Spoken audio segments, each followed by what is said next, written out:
AME Manaus é uma associação de medicina e espiritismo que, em parceria com a Federação Espírita Amazonense, agora dão as boas-vindas a todos os participantes aqui presentes.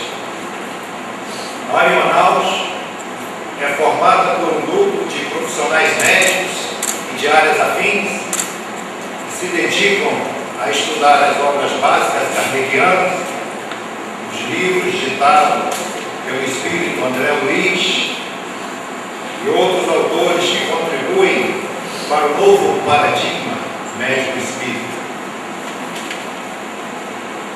O 5º seminário da AME Manaus oferece temas conectados à ciência, saúde e espiritualidade e tem como objetivo a construção do paradigma médico-espírita, tendo o Mestre Jesus como modelo na prática da medicina da alma.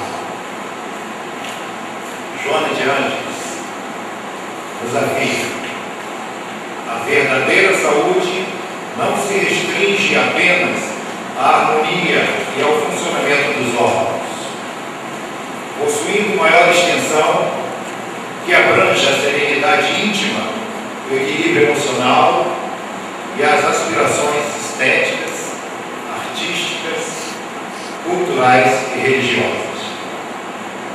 Após essas breves considerações, passaremos à composição da mesa. Chamamos o vice-presidente da FEA, o Dr. Tiago Aguiar.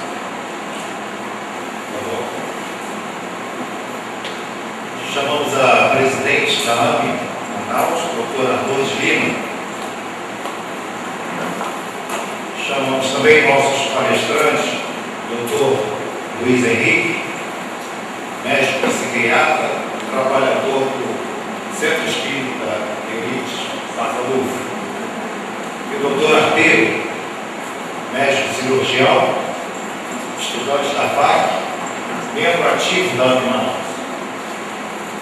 Senhoras e senhores, daremos início ao 5º seminário da AME Manaus. Os palestrantes terão 30 minutos para expor seus temas. E as perguntas serão feitas e serão recolhidas após a última palestra da manhã de hoje. Então, os senhores poderão utilizar o bloco que tem no caderno, no bloco e na cadeira. Poderão utilizar.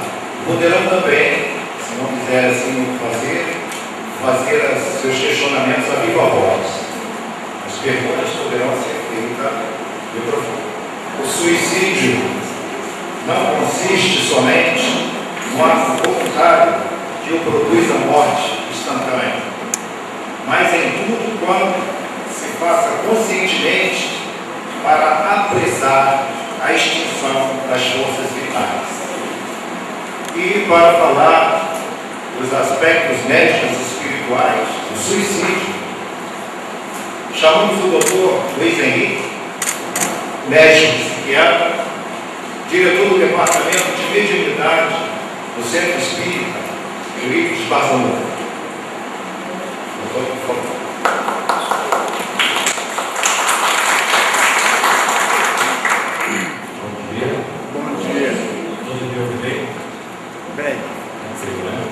Então nós vamos falar desse tema. Eu sou meio interativo, não posso preparar. Posso tirar ele? Pode.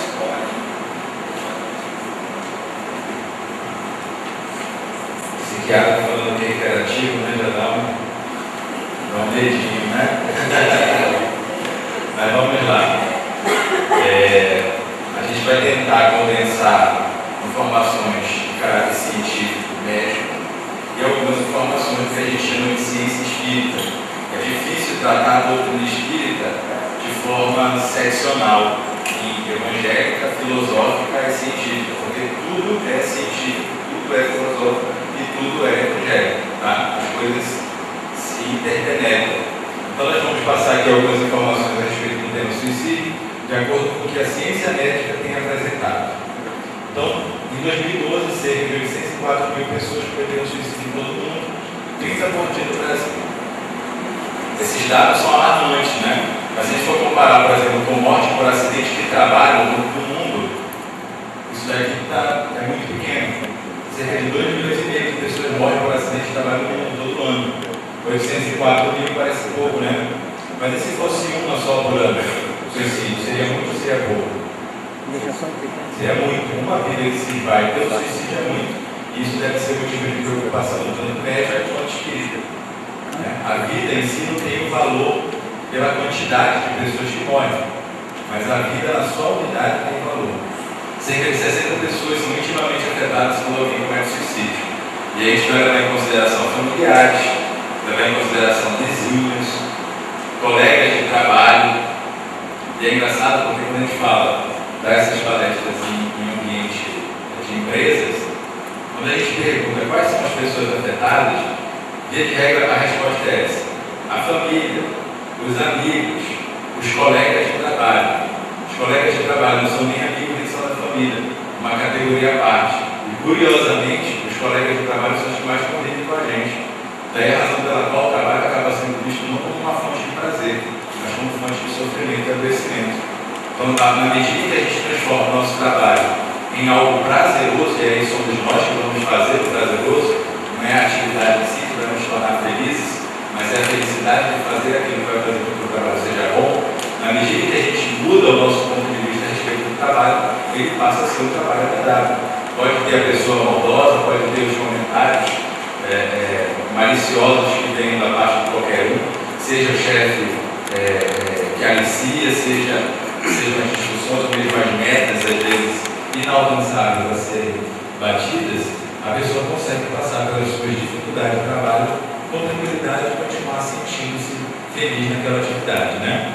Mas enfim, a gente tem 60 pessoas que são intimamente afetadas em cada suicídio.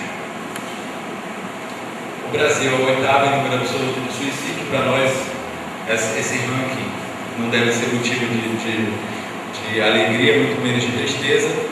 O fato é que o suicídio acontece, independente do lugar em que estejamos. Vários países, a gente faz visitas em termos de trabalho espírita a outros países e a gente não vê diferença nesse quesito. As pessoas se matam independente da condição financeira. Elas podem ser ricas, elas cometem suicídio. Podem ser pobres, elas cometem suicídio. Pode ter emprego, comete suicídio. Pode estar desempregado, também comete suicídio. Então nós vemos que descender de justo e amoroso, se a aflição chega a mim, então há de ser justa essa aflição, e ela vem carregada do amor de Deus. Então não tem por que me desesperar, muito menos perder essa esperança. Eu mereço a aflição. Mas o que a gente fez para merecer essas aflições? Deveis considerar-vos ditosos, felizes, por sofrer, porque vossas dores nesse mundo são o débito dos vossos erros eternos. Então, se hoje eu sofro é porque eu errei no passado. A dor que hoje me consome, ela é prova e expiação. Então ela serve para testar a minha fé, para testar a minha coragem, para testar a minha firmeza, né? Mas a dor também provoca, como um cavalo que leva uma chibatada, provoca um movimento. Então a dor me faz sair do meu comodismo, do meu ponto de apoio cômodo, me faz avançar. Uma vez que eu preciso evoluir, porque todo espírito está fadado à evolução, a dor ela vem como um processo acelerador. Porque se eu estou andando e sinto dor, a dor me move mais rápido. Daí a justiça de Deus, daí a bondade divina diante das aflições. Se eu vejo a dor como um pagamento do débito pretérito, quem é que reclama no final do mês de pagar o cartão de crédito? Quem fica triste aqui quando paga? Vou conseguir pagar o cartão inteiro e sai chorando depois de pagar? Ninguém, né? Porque quando a gente precisa pagar uma dívida espiritual, a gente chora e reclama. Se ela vai trazer para nós muito mais créditos e muito mais felicidade do que o próprio pagamento de uma dívida humana, ou uma dívida mundana. Então devemos nos considerar ditosos. Lembrem-se do Chico Xavier, quando criança, que submetida pelas torturas familiares, recorria à sua mãe em prece. E ela, mediunicamente, falava para ele o quê? Chico, sai daí, desiste. Era isso que ela falava? De forma alguma. Ela dizia assim, ó, lambe a ferida mais rápido, que ela vai cicatrizar mais rápido e você não precisa mais lamber a ferida. Né? Mas quando é alguém que nos procura em dor, a gente fala assim, não, larga logo esse marido, larga logo essa mulher, sai desse trabalho. É esse o estímulo que a gente deve dar que passa pela pressão? Não, eu tenho coragem, tenho fé, supere, se esforce, vá para cima, a gente vai estar junto. Né? Então, sejamos felizes, porque estamos pagando as nossas dívidas. Jesus diz: bem-aventurados são os que choram, bem-aventurados são os famintos, bem-aventurados os que sofrem perseguição. Aí a gente para ouvir o Cristo, né? Que é o camarada que entende do assunto. Só podia estar no momento de leseira baré, que não falou isso, né? Não, gente. Jesus sabia exatamente, sabe da natureza humana. Então, quando ele diz que feliz é o que chora, feliz é o faminto, feliz é o que sofre perseguição, ele não está falando da asneira, não. Ele está dando para nós uma informação preciosíssima que a gente muitas das vezes ignora. A nossa vida não é a vida material. A nossa vida verdadeira é a vida espiritual. E da mesma forma que numa faculdade a gente passa por vários testes, várias provas, várias dificuldades, limitações, para poder no final ser diplomado e ter o mérito de atuar naquela profissão que a gente escolheu, a nossa vida é assim. A gente vai passar por inúmeras provas, inúmeros testes, para no final sermos diplomados. Eu ainda não vi ninguém que numa colação de grau estivesse chorando triste porque concluiu o curso. Ainda não vi. Eu quero voltar lá para o primeiro período fazer tudo de novo. Eu gostei de tanta faculdade. Eu não vi ninguém fazer isso. Mas quando é diante das aflições da vida, meu Deus, eu quero sair logo desse negócio. Né? E se esquece que, na verdade, tudo isso é o que vai nos auxiliar a promover espiritualmente e a ser verdadeiramente feliz. Porque Jesus não fala da vida terrena, ele fala do reino dos céus. Mas a gente quer a felicidade aqui agora, hoje, já. Ai. Né? Então é preciso a gente rever, sempre rever. Por isso Jesus diz que é importante orar e vigiar. Porque diante dessas situações, quando a gente ora, inspirado pelo nosso anjo de guarda, que é o nosso amigo imediato, a gente lembra dessas lições. Opa, era lá, não é o fim, não tem por que me desesperar. Vou manter a calma e as coisas vão se resolver. Por que os aflitos são bem-aventurados? Porque terão centuplicado a alegria que lhes falta na terra. Vida espiritual, vida futura. Nós espíritas temos que pensar sempre na vida futura. A vida presente é o meio, não é o fim. É o recurso. É um instrumento por meio do qual nós vamos alcançar essa felicidade. E não tem felicidade sem sofrimento, sem dificuldade. Se assim não fosse, nós não iniciaríamos o nosso processo evolutivo no mundo primitivo. Iríamos direto para o mundo celeste, não é assim. É todo o processo evolutivo que começa desde o mundo primitivo, desde a ignorância da vitalidade espiritual até a virtude. Então vai ser assim, a gente vai passar por aflições. Saibamos disso. Mas como reagir ante as aflições?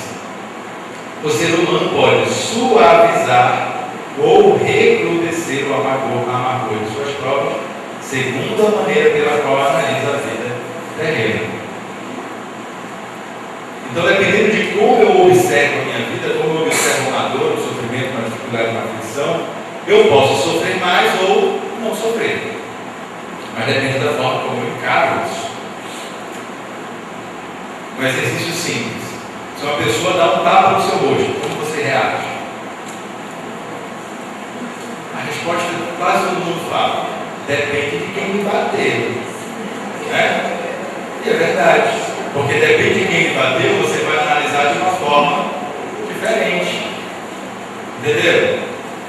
Então, se toda vez você analisar a coisa com bons olhos, por exemplo, alguém que causa uma injúria, que fala mal, que cria alguma situação constrangedora a seu respeito, em vez de ficar com raiva dele, se compadeça dele, é uma pessoa que está sofrendo. Por isso precisa causar um mal ao outro, para que ele possa se sentir melhor. Né? Então esse estão sempre de ser exercitados, vão dando a nós, porque precisa de exercício. Isso não é assim, Senhor, dá-me força, e hoje eu estou igual o Arnold Schwarzenegger forte. Não. É exercício. Né? Não pensem vocês que o Chico ficou do jeito que ficou porque era pura e simplesmente uma missão. Porque missão todos nós temos. Por que nós não alcançamos o êxito nas nossas tarefas, como está escrito nos Mensageiros?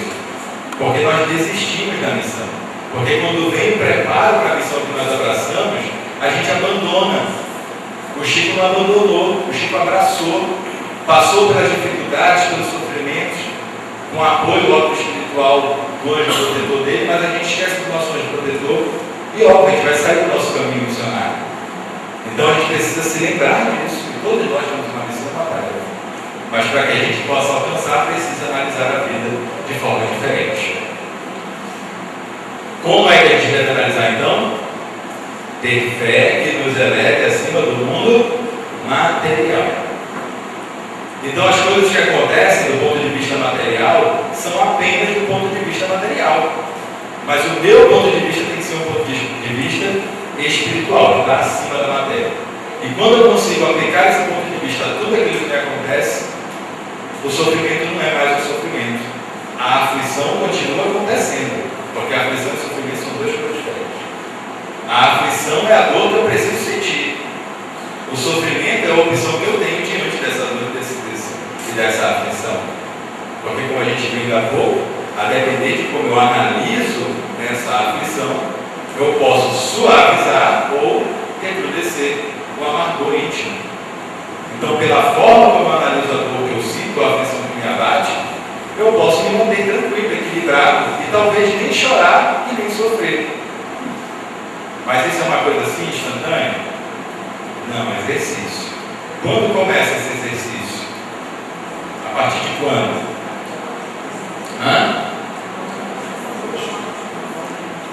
Quem está começando hoje vai ter um pouco mais de trabalho, né? O ideal é já ter começado bem antes, desde criança, como foi o processo do Chico. Desde criança já passando pelas dificuldades.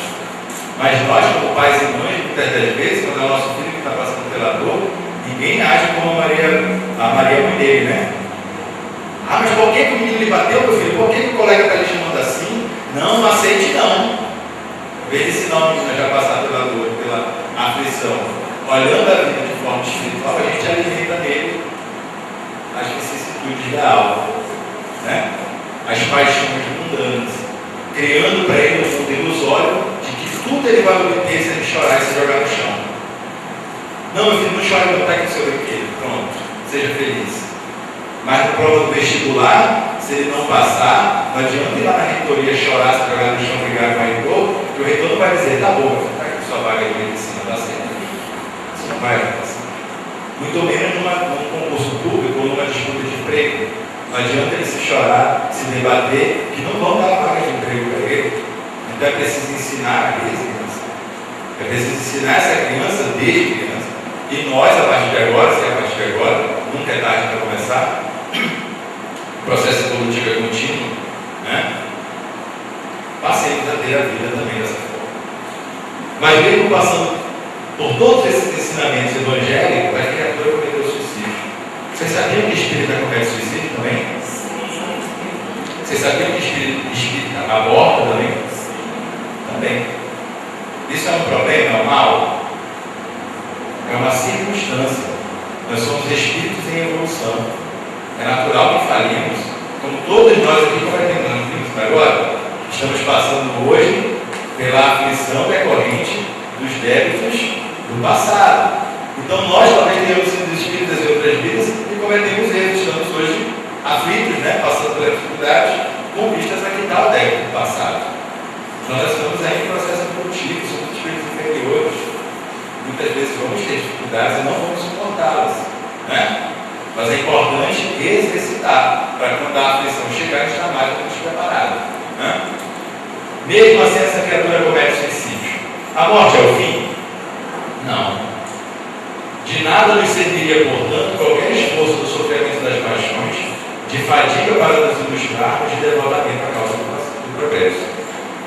Na verdade, a a vida não teria sentido. Se com o fim da vida tudo acabasse, para que ficar se esmerando, se conduzindo, se corrigindo, se ajustando, se no final de contas tudo isso foi perdido, né? Então a vida não teria sentido. E quando suicidado, esse irmão nosso percebe que continua vivo, então cai em desapontamento. Se arrepende do que fez. E quando entrevistada aquela criatura que tentou o suicídio e não conseguiu, muitas vezes essa criatura diz que no meio do processo se arrependeu, mas continua agora. Mas por uma ação médica rápida, por uma intervenção providencial divina, esse irmão foi poupado da morte naquele momento. Mas ele se declara muitas das vezes arrependido do ato. O que acontece então quando desencarna pelo suicídio? A consequência direta de suas inclinações. Se esse camarada é voltado para as questões muito materialistas, vai ter as consequências do materialismo. Se é algo mais espiritualizado, mas que ainda assim um deslize, um momento impulsivo, cometeu o suicídio, vai ter outras consequências. Daí a importância de lermos o livro Céu e Inferno, Memórias do Suicida, que vão trazer para nós vários casos a respeito da vida espiritual no mundo espiritual desses irmãos que cometem suicídio em suas mais variadas circunstâncias. O que fazer com quem se suicida? Prece. Porque a prece pode não só aliviar, como também abreviar os sofrimentos dessa criatura. Então, uma vez que a gente sabe que a vida continua após a morte, com o suicídio não é diferente. A gente vai então se dedicar à oração pelos bons pensamentos, pelas boas vibrações que emitimos desses irmãos, eles então conseguem se regenerar melhor no plano espiritual. Como prevenir e como tratar? Observem que é no mesmo contexto, prevenção e tratamento, a solução é a mesma. Né? Seja a pessoa que está pensando em suicídio, deve passar por tudo isso que a gente vai mencionar aqui, seja a pessoa que nunca pensou nisso, mas que eventualmente lá na frente vai passar por uma aflição e pode também pensar nessa situação, está aqui como tratar e como prevenir. Então, primeiro ponto, evangelioterapia. Kardec fala no Evangelho segundo o Espiritismo que a calma e a resignação resultantes da maneira de analisar a vida e da fé futura proporcionam ao espírito uma serenidade que é o melhor preservativo, o melhor preventivo contra a loucura e o suicídio. Então, a forma de encarar a vida é preciso encarar de forma diferente. E nós já vimos olhos da justiça divina, vida espiritual, vida futura. Precisamos exercitar essa visão o tempo inteiro. Uma vez que somos espíritos perfectíveis, o nosso ponto de vista também é mutável. A gente pode mudar a forma de encarar a vida. Além do Evangelho, o passe. O passe não é unicamente transfusão de energias anímicas. É o equilibrante ideal da mente, apoio eficaz de todos os tratamentos. Então, a pessoa que está pensando nisso, convida ela para tomar um passe na casa espírita, para ouvir uma palestra pública. Né? Às vezes a gente fica preocupado de falar de espiritismo para a pessoa que está pensando em suicídio. Né? Imagina você chegar com alguém, olha, eu estou agoniado, precisando de dinheiro, a pessoa está com uma vaga de emprego na manga. Vai lá, cara, eu vou poder te ajudar, entendeu? Eu não tenho o que fazer. Oferece uma vaga de emprego. Se você tem um recurso do passe, recurso da prece, do Evangelho, não guarda isso, oferece para a criatura, deixa que ela diga não. Mas não você. Temos vários relatos, vários livros espíritas, de espíritos que chegam do outro lado, se deparam com um familiar às vezes. Cara, quando me falou que isso aqui era assim desse jeito, o familiar não fala de mundo espiritual com um amigo, não fala com o próprio familiar. A gente precisa falar que é espírita. A gente faz visitas a companheiros em outros estados, em outros países, e a gente se depara com uma situação que é triste até, porque a gente vai procurar, tem espírita aqui nessa cidade? Não tem, de repente a gente encontra o espírita, e ele nunca falou para ninguém que é espírita, ninguém sabe que é espírita. Né? Então não tenhamos medo de professar a nossa fé. A prece, como nós já vimos, aquele que ora com fervor e confiança é mais forte contra as tentações do mal, e Deus lhe envia os bons espíritos para o assistir. É um socorro que não é jamais recusado quando pedido com sinceridade. Então, diante de uma aflição, de uma dificuldade, prece sincera. Para que eu quero me livrar dessa dor, desse sofrimento? Para continuar fazendo mal? Ou não? Senhor, eu aprendi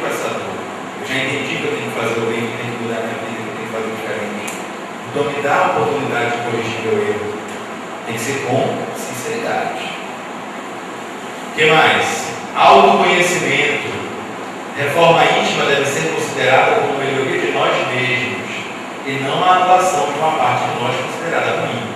É uma proposta de aperfeiçoamento gradativo, cujo objetivo maior é a nossa felicidade.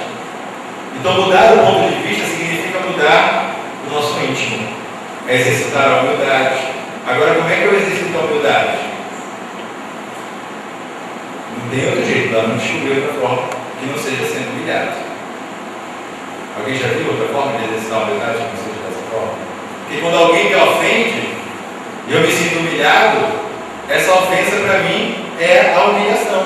Então a oportunidade que eu tenho de exercitar o quê? A humildade. A oportunidade que eu tenho de exercitar a caridade. Ou combater o egoísmo, né? É comer a caridade. A forma que eu tenho de exercitar o perdão é também sendo ofendido. De exercitar a compreensão é conviver com alguém difícil de convivência. Então observe que a gente está permeado de oportunidade de crescimento espiritual, só que a gente vai deixando de lado. A gente pensa que a felicidade é a tranquilidade, é a paz em torno de nós. E não é essa. A paz íntima, essa proposta que a reforma íntima, o autoconhecimento nos traz, é que vai nos dar a verdadeira felicidade, a felicidade íntima. Que o mundo vai estar pegando fogo, as coisas vão estar caindo, você está tranquilo. E auxiliando aqueles que estão passando pela dor naquele momento. Para finalizar, ou melhor, o último slide, a caridade. Jamais olvidemos que o trabalho é o dom divino que Deus nos confiou para a defesa da nossa alegria e para a conservação da nossa saúde.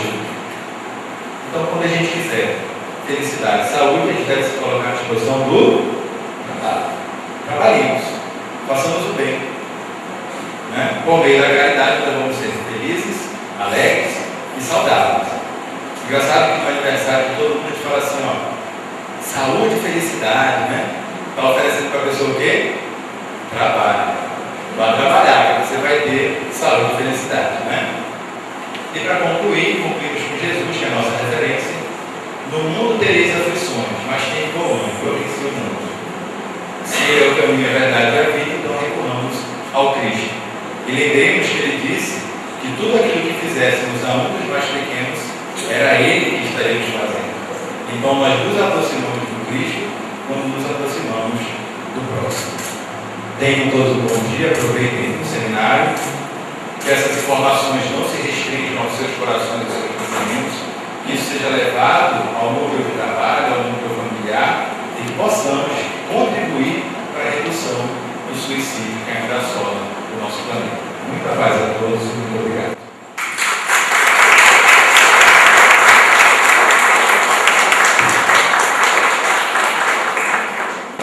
Obrigado.